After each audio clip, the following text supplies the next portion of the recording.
Students, welcome to genius school Digaon Mandi. उम्मीद आप स्वस्थ होंगे और घर पे होंगे। आज हम करेंगे साइंस का टॉपिक लाइट और उसके category of item based on light के बेस पे जो अलग अलग कैटेगरी होती है वस्तुओं की, उनके बारे में। तो स्टार्ट करते हैं हम लाइट से। लाइट क्या होता है? Light is basically an electromagnetic radiation. Light एक एनर्जी होती है जो बेस्ड होती है इलेक्ट्रोमैग्नेटिक रेडिएशन पे। Photon principle of light.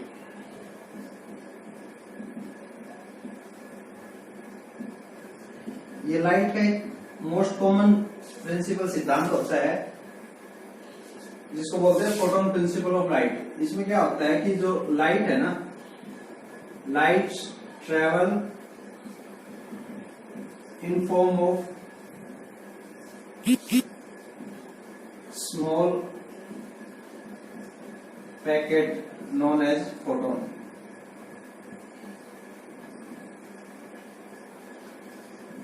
तो फोटोन के सिद्धांत में क्या बोला गया है कि लाइट है ना, वो छोटे छोटे बंडल में ट्रेवल करती है जिनको हम फोटोन कहते हैं। अच्छा, लाइट की स्पीड है वो अलग अलग मटेरियल में अलग अलग होती है जो उसके रिफ्रैक्टिव इंडेक्स पे डिपेंड करती है। वो हम आगे डिस्कस करेंगे कि रिफ्रैक्टिव इंडेक्स क्या होता है और उसका लाइट की स्पीड के साथ में क्या उसके संबंध होते हैं। तो चलो रिफ्रैक्टिव इंडेक्स कर लेते हैं हम एक बार। रिफ्रैक्टिव इंडेक्स इसको हम डिनोट करते हैं म्यू से, और इसका रिलेशन होता है कि mu is inversely proportional to speed of light. इसका मतलब क्या हो गया कि जिस मटेरियल का रिफ्रैक्टिव इंडेक्स जितना ज्यादा होगा उस मटेरियल में स्पीड ऑफ लाइट उतनी ही कम होगी। रिफ्रैक्टिव इंडेक्स को हम निकालते कैसे हैं?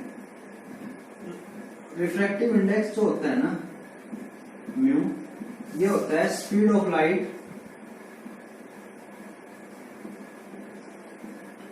in vacuum upon speed of light in material। जिस मटेरियल में हम रिफ्रैक्टिव इंडेक्स चेक कर रहे हैं उसमें स्पीड ऑफ लाइट को हम नीचे लिखेंगे और जो speed of light in vacuum है उसको हम ऊपर लिखेंगे। और ये होती है स्टैंडर्ड, ये होती है 3 × 10⁸ मीटर पर सेकेंड। ठीक है। अच्छा, अब कुछ चीजें ऐसी होती है जो लाइट के बेस पे रिएक्ट करती हैं, है ना। तो वो अलग अलग कैटेगरी होती हैं, उनको हम यहाँ डिस्कस करेंगे कि कौन कौन सी कैटेगरीज होती है, कौन कौन सी बॉडीज होती है। पहले होती है लुमिनस बॉडीज। लुमिनस बॉडीज वो होते हैं जिसके अंदर अपने खुद की लाइट होती है। जैसे कि सन है, सन की खुद की लाइट होती है। इलेक्ट्रिक बल्ब हो गया, है ना। और उसके बाद टॉर्च, मतलब वो सारी चीजें जिनके पास खुद की लाइट होती है उनको बोलते हैं लुमिनस बॉडीज। अच्छा, उसके बाद आती है नॉन लुमिनस बॉडीज।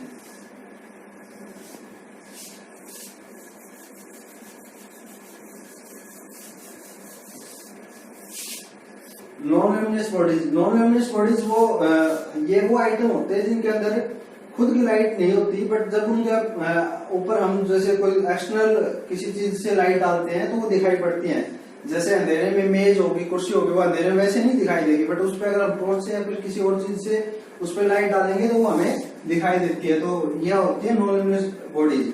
उसके बाद आती है ट्रांसपेरेंट बॉडीज। ट्रांसपेरेंट बॉडीज वो होती है जिनके अंदर से लाइट उसके अंदर से ट्रेवल कर जाती है, उसके बिल्कुल यस। जैसे कि इसका हम ट्रांसपेरेंट बॉडीज का एग्जांपल है तो जैसे ग्लास हो गया, ट्रांसपेरेंट ग्लास हो गया, या फिर मतलब और कोई भी चीजें जिसके अंदर से हम आर पार देख सकते हैं। जैसे कि पॉलीथीन जो आते हैं जो ट्रांसपेरेंट होते हैं वो भी ट्रांसपेरेंट बॉडीज में आएंगे। उसके बाद होती है ट्रांसल्यूसेंट बॉडीज।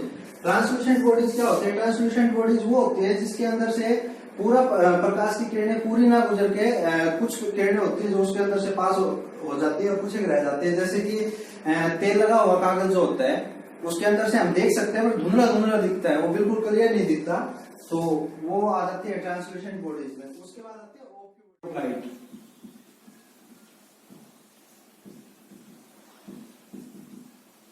लाइट की स्पीड अलग अलग मटेरियल में अलग अलग होती है, बट जो वैक्यूम में जो स्पीड ऑफ लाइट होती है वो होती है 3 × 10⁸ मीटर पर सेकेंड। अच्छा, जो लाइट की जो स्पीड होती है वो डिपेंड करती है किसी भी मटेरियल की रिफ्रैक्टिव इंडेक्स पे। रिफ्रैक्टिव इंडेक्स जो होता है उस पर डिपेंड करेगी स्पीड ऑफ लाइट। किसी इनका रिफ्रैक्टिव इंडेक्स और स्पीड ऑफ लाइट का जो रिलेशन होता है वो इनवर्सली प्रोपोर्शनल होता है। जितना ज्यादा रिफ्रैक्टिव इंडेक्स होगा उसमें लाइट ऑफ स्पीड उतनी ही कम होगी। इसको हम डिनोट करते हैं म्यू से, और इसका रिलेशन होगा 1 स्पीड ऑफ लाइट। जैसे अज्यूम करते हैं डायमंड है, डायमंड का रिफ्रैक्टिव इंडेक्स सबसे ज्यादा होता है, तो इसमें स्पीड ऑफ लाइट जो होगी वो सबसे कम होगी।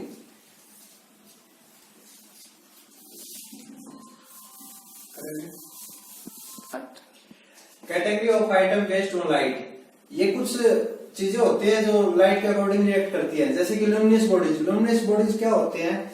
ये वो वस्तु होते हैं जिनका खुद का प्रकाश होता है, जैसे कि सन है ना, और एलईडी बल्ब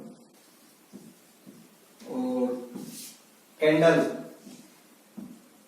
इनका खुद का प्रकाश होता है।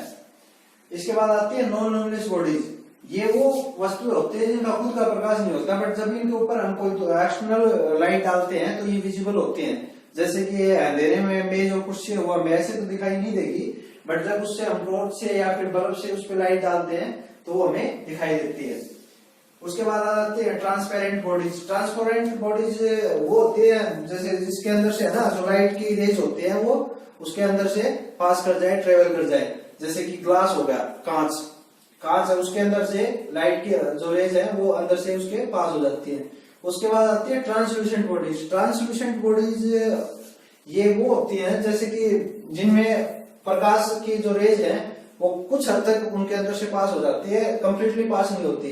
जैसे कि तेल लगा हुआ कागज होता है, उसके अंदर से हम देख तो सकते हैं बट वो कंप्लीटली बिल्कुल साफ दिखाई नहीं देता, तो वो आएगा ट्रांसल्यूसेंट बॉडीज में। उसके बाद में आ जाती है ओब्ट्यूब बॉडीज। ये होती है जिसके अंदर से लाइट की जो रेज है वो जिसके अंदर से पास नहीं हो सकती।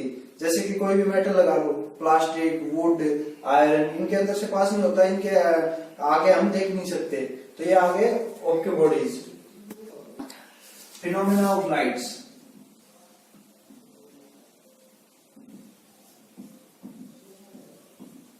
इसमें क्या आता है? जैसे कि reflection of light, refraction of light,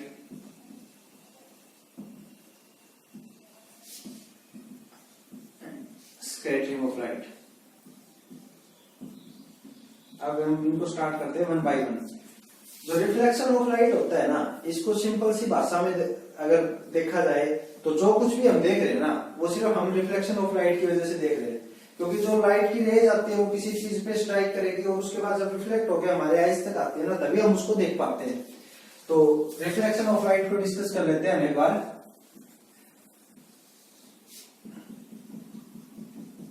कोई भी लाइट जब एक प्लेन सरफेस पे आके स्ट्राइक करती है, इसको हम बोलते हैं इंसिडेंट रे।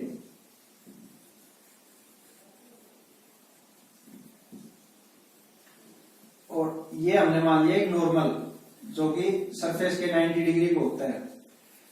तो जो इंसिडेंट रे आके इस पे स्ट्राइक करेगी तो ये इसके बाद रिफ्लेक्ट होके और वापस हम तक पहुंचेगी, जिसकी वजह से हम देख सकते हैं। इसको बोलते हैं हम रिफ्लेक्टेड रे। तो जो लॉ ऑफ रिफ्लेक्शन है, पहला लॉ ऑफ रिफ्लेक्शन क्या कहता है कि angle of incidence is always equal to angle of reflection. Angle of incidence ये हो गया, इसको बोलते हैं हम angle of incidence.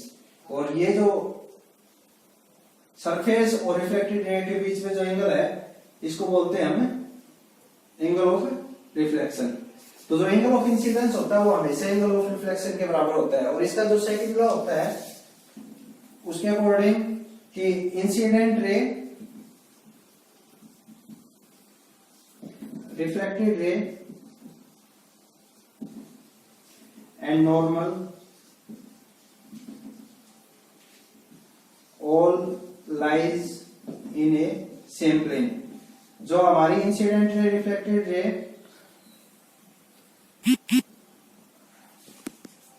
All lies in a same plane,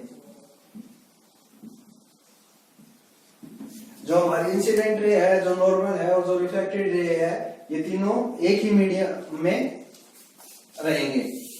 अच्छा, इसके लिए जरूरी नहीं होता कि ये जो सरफेस है ये हमारा बिल्कुल प्लेन ही हो,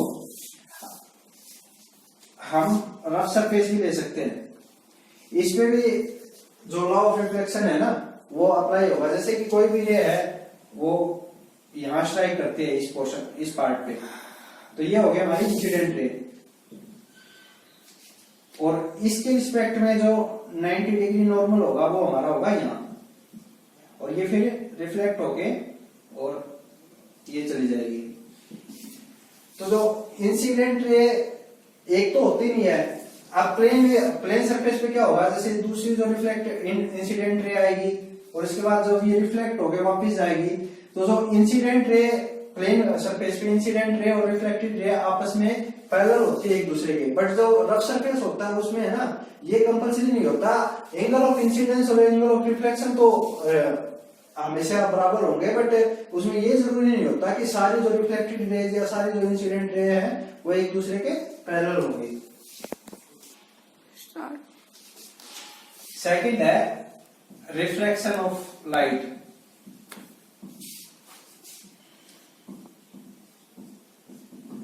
रिफ्लेक्शन ऑफ लाइट में क्या था कि इंसिडेंट रे और जो रिफ्लेक्टेड रे थी वो सेम मीडियम में थी। बट रिफ्लेक्शन ऑफ लाइट में क्या होता है कि एक रे जो आती है वो एक मीडियम से जब दूसरे मीडियम में जाती है तो वो अपने जो रास्ता होता है उससे बेंड हो जाती है। वो अकॉर्डिंग टू वेरी करता है कि अगर वो रेयर टू डेंसर में जाती है तो वो टुवर्ड्स नॉर्मल उसका लाइट। रिफ्लेक्शन ऑफ लाइट में क्या होता है, जैसे कि ये इंसिडेंट रे है, इसमें हमें दो अलग अलग मीडियम ले लिए, एक है हवा एक है वाटर। ये हो गया रेयर मीडियम, क्योंकि इसमें पार्टिकल ज्यादा दूर दूर होते हैं एज कंपेरिजन टू वाटर। तो वाटर हो गया डेंसर मीडियम। तो जब जो इंसिडेंट रे आएगी ना ये इसमें स्ट्राइक हो गया, जब वाटर के अंदर एंटर करती है तो ये जानी तो चाहिए थी यहां से सीधी, बट ये डेंसर मीडियम इस वजह से ये क्या होता है कि ये अपने नॉर्मल की तरफ है ना थोड़ी सी झुक जाती है, बेंड हो जाती है, और ये बेंड होके इस साइड ऐसे आएगी। तो इसमें ये जो एंगल ऑफ इंसिडेंस होता है ये हमेशा ज्यादा होता है as comparison to angle of reflection के।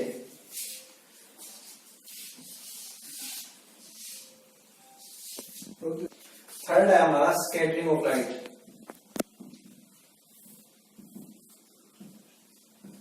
स्कैटरिंग ऑफ लाइट क्या होता है, जब है ना प्रकाश जो लाइट है वो किसी ऐसे मीडियम से ट्रेवल करे जहां पे है ना धूल के या फिर बाकी किसी अन्य पदार्थों के छोटे छोटे बहुत छोटे छोटे कण हो, तो उस टाइम लाइट जो है वो उनसे टकरा के और वो अलग अलग डायरेक्शन में ट्रेवल करने लगती है। तो उसको हम बोलते हैं स्कैटरिंग ऑफ लाइट। जो हमारा आकाश है वो हमें नीला इसी की वजह से दिखाई देता है।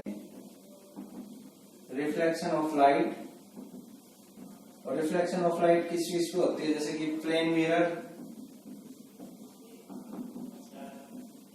And second one is spherical mirror.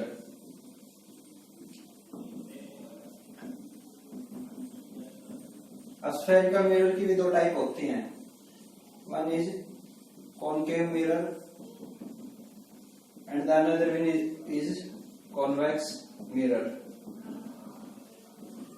इसको हम बोलते हैं अवतल दर्पण, और कॉन्वेक्स मिरर को बोलते हैं उत्तल दर्पण। तो आज हम इनको डिस्कस करेंगे और इसके बाद में हम रिफ्लेक्शन ऑफ लाइट को भी डिस्कस करेंगे। तो फर्स्ट हम एक बार तो देख लेते हैं कि रिफ्लेक्शन ऑफ लाइट क्या होता है। रिफ्लेक्शन ऑफ लाइट में क्या होता है कि जैसे ये हमने एक प्लेन मिरर ले लिया है ना, तो इसमें क्या होगा, कोई भी एक रे आती है वो यहां इससे स्ट्राइक करने के बाद रिफ्लेक्ट बैक होगी, तो इसको बोलते हैं हम इंसिडेंट रे। और यहाँ पे हम मान लेते हैं नॉर्मल 90 डिग्री पे होता है, जो इसके मिरर के 90 डिग्री पे, इसको हम नॉर्मल ले लिया। एंड ये होगी हमारी रिफ्लेक्टेड रे, जो परावर्तित किरण जो होती हैं। तो ये जो नॉर्मल और एंगल ऑफ इंसिडेंट रे के बीच में जो एंगल है इसको हम बोलते हैं एंगल ऑफ इंसिडेंस, और जो रिफ्लेक्टेड रे और नॉर्मल के बीच में होता है इसको हम बोलते हैं रिफ्लेक्टेड एंगल। तो इसका फर्स्ट लॉ क्या कहता है कि जो एंगल ऑफ इंसिडेंस जो होता है वो हमेशा always equal to angle of reflection. And इसका सेकंड जो लॉ होता है वो बोलता है कि incident ray normal and reflected ray all lies in same plane।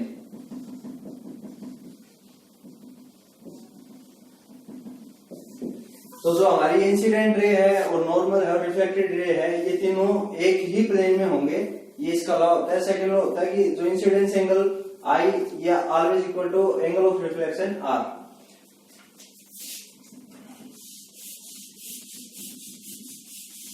अब हम करते हैं कि प्लेन मिरर और इनकी इमेजेस कैसे बनती हैं।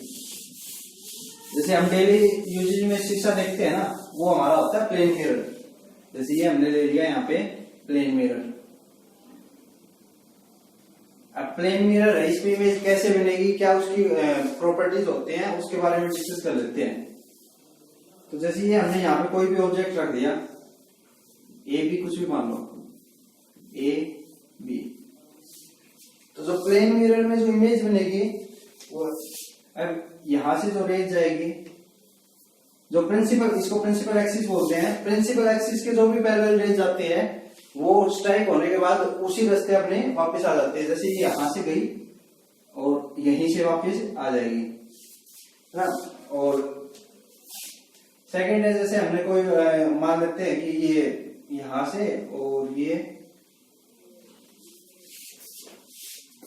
अब ये रे जो यहां से चल गए और यहां से ये जो सेंटर है यहां से स्ट्राइक करने के बाद ये भी रिफ्लेक्ट हो जाएगी। रिफ्लेक्ट किस एंगल पे होगी, ये जो एंगल है ना, ये एंगल जैसे हमने मान लिया जो भी है थीटा है, तो ये जो एंगल होगा ये भी थीटा होगा। इसी जैसे एंगल से यहाँ पे आके नॉर्मल स्ट्राइक होती है, इसी एंगल से वापस आ जाएगी।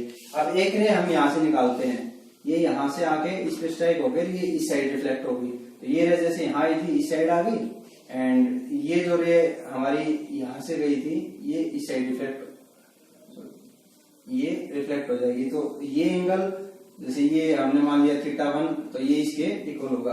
बट अब हमारी जो रेज है ना ये आपस में कहीं मिल नहीं रही, तो कहीं तो इमेज बनेगी ना। तो इसकी इमेज बनती है इसके पीछे, इसको हम है ना पीछे बढ़ाएंगे। जैसे इसको हमने आगे यहां बढ़ा दिया और ये जो रे है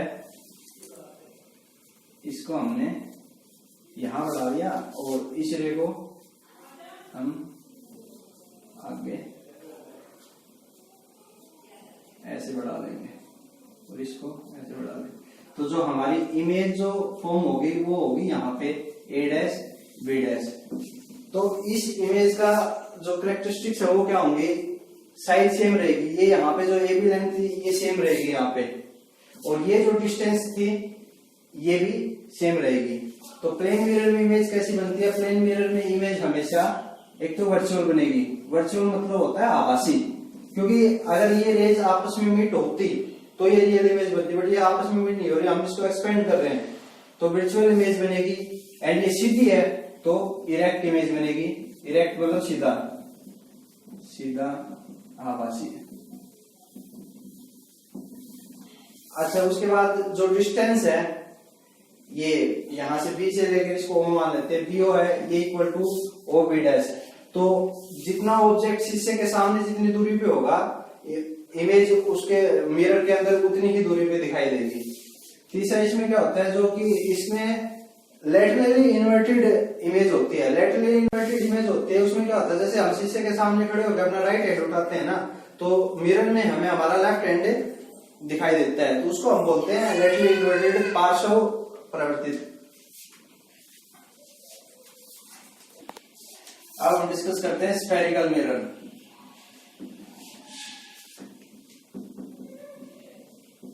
स्फेरिकल मिरर दो प्रकार के होते हैं, कॉनकेव मिरर और कॉन्वेक्स मिरर।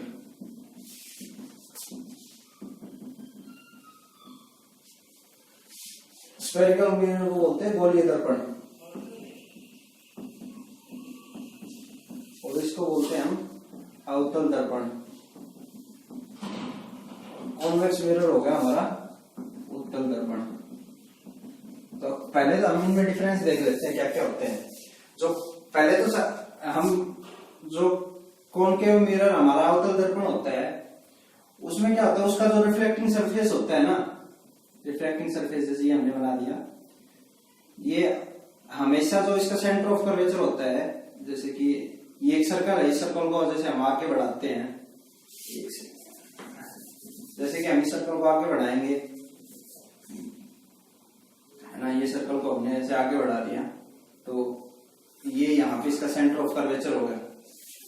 तो इसका जो रिफ्लेक्टिंग सरफेस होता है वो सेंटर ऑफ कर्वेचर के दूसरी साइड में होता है। और जो हमारा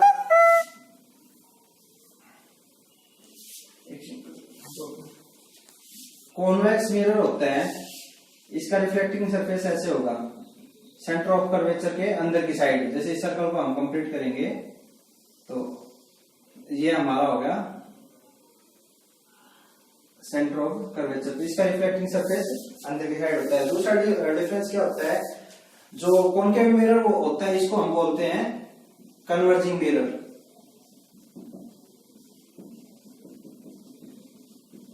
कन्वर्जिंग मिरर मतलब अभिसारी दर्पण। अभिसारी दर्पण कन्वर्जिंग मिरर ये क्या होता है, इसमें जैसे जो लाइट रेज होती है ना, ये उन सबको मर्ज करके और एक जगह पे फोकस करता है। और जो हमारा कॉन्वेक्स मिरर होता है इसको बोलते हैं हम डाइवर्जिंग मिरर, यानी कि अपसारी दर्पण। कॉन्वेक्स मिरर में क्या होता है, जो भी लाइट रेज हम इस मिरर पे डालते हैं वो उनको फैला देता है। इसमें तो जितनी भी लाइट की रेज होती है उनको इकट्ठा कर देता है, जैसे कि ये ऐसे कर दिया। और इसमें क्या करेगा, इसमें जो आएंगे ना रेज को, उनको ऐसे दूर दूर भगा देता है। ठीक है, तो ये तो हो गया कन्वर्जिंग मिरर, ये हो गया हमारा डाइवर्जिंग मिरर। अब इनके यूजेस कहाँ कहाँ होते हैं ये और देख लेते हैं। अब सिंपल सी है, जैसे कि कन्वर्जिंग मिरर है, उसका मतलब क्या होगा कि कहीं एक जगह पे हमें फोकस डालना हो तो वहां पे हम कन्वर्जिंग मिरर को यूज करेंगे। जैसे कि कार की हेडलाइट, वहां पे ये तो है नहीं कि हम लाइट को यूं फैला फैला के डाल दें, क्योंकि दूर तक देखना होता है। दूसरा जैसे होगा हमारा सोलर के अपने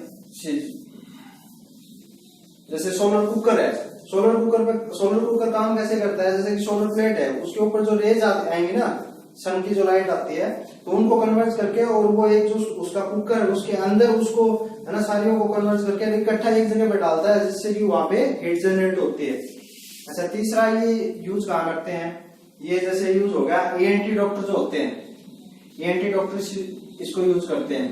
ENT डॉक्टर होते हैं जो आई नोज और टीथ के जो डॉक्टर होते हैं, क्योंकि उनको भी जैसे टीथ का डॉक्टर है वो माउथ को ओपन करके और फिर उसके अंदर उसको बिल्कुल एक फोकस पे देखना होता है, ना कि बाहर फैला के देखना होता है। तो ये एग्जाम्पल हो गए हमारे कॉनकेव मिरर के, कन्वर्जिंग मिरर के। इसके बाद कॉन्वेक्स मिरर, ये कहाँ कहाँ यूज होता है। कॉन्वेक्स मिरर हमारा यूज होता है जैसे कि स्ट्रीट लाइट होगी,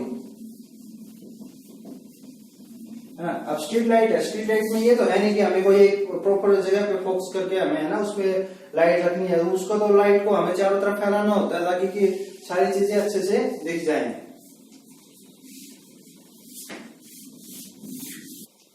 अब हम बनाएंगे रे डायग्राम कॉन्वेक्स मिरर के, कॉनकेव मिरर के, सॉरी।